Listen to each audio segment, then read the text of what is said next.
Have you ever heard of people who turned the tide when everything seemed lost? Their secret lies not in what they did, but in who they decided to be. Today, we will learn how to become someone who never, ever gives up on themselves. If you wouldn't give up on someone you love, why give up on yourself? Being indefatigable starts with our relationships, but not just with others. It begins with the relationship we have with ourselves. Think for a moment about someone you love unconditionally. It could be a child, a partner, a close friend. Now, imagine applying that same love, patience, and understanding to yourself. It seems difficult, doesn't it? But that's exactly what we need to do to achieve a truly fulfilling life. Often, we are the first to give up on ourselves when facing rejection or challenges. We criticize, judge harshly, and sometimes even punish ourselves. But what if, just like we don't give up on those we love, we didn't give up on ourselves? Imagine if you were your best friend. How would you treat them in difficult times?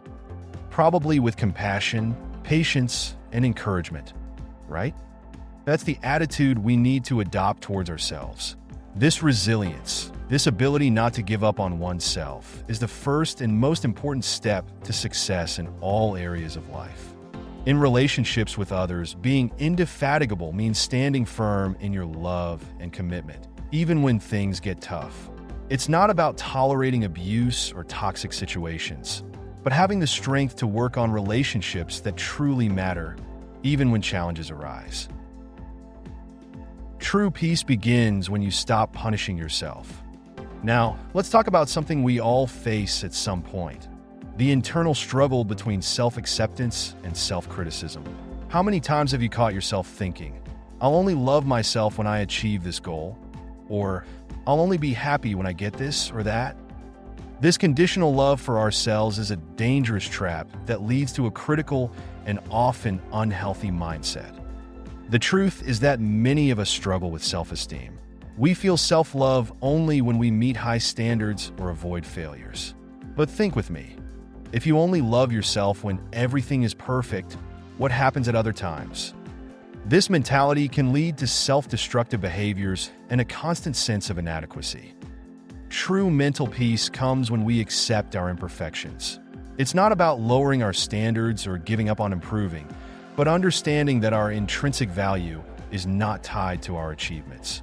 You are worthy of love and respect, regardless of your accomplishments. Practicing self-acceptance is like cultivating an internal garden of compassion.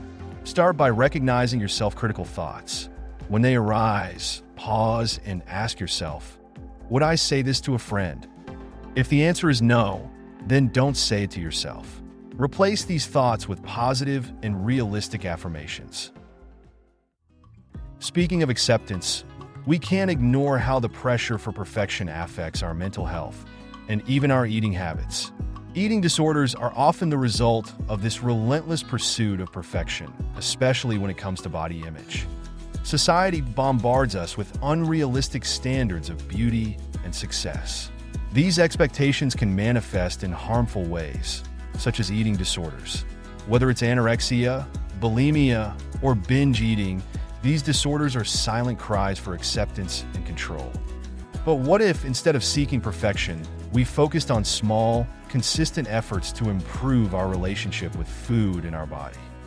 Self-discipline isn't built overnight. It's a gradual process that requires patience and, above all, compassion for oneself. Start by making peace with your body. Thank it for all it does for you every day.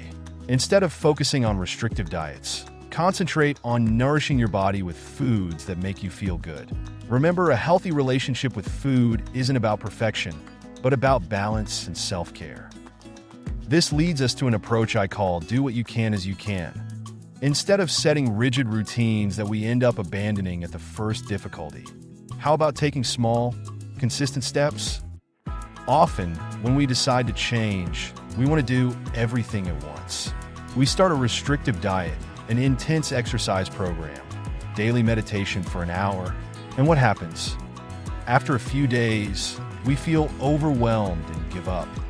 Instead, adopt the "do what you can as you can" mindset. If you want to start exercising, you don't need to go to the gym for 2 hours every day. Start with 5 minutes of stretching in the morning. If you want to meditate, start with 1 minute a day. Want to read more? Start with 1 page a night. These small habits, over time, become a natural part of your routine. And the best part? They are sustainable. You don't feel overwhelmed, and each small victory motivates you to keep going. Over time, these habits naturally grow. Those 5 minutes of stretching can turn into a 30-minute exercise routine. The 1 minute of meditation can become a daily 15-minute practice. Keep in mind that consistency beats intensity. It's better to do a little every day than a lot occasionally.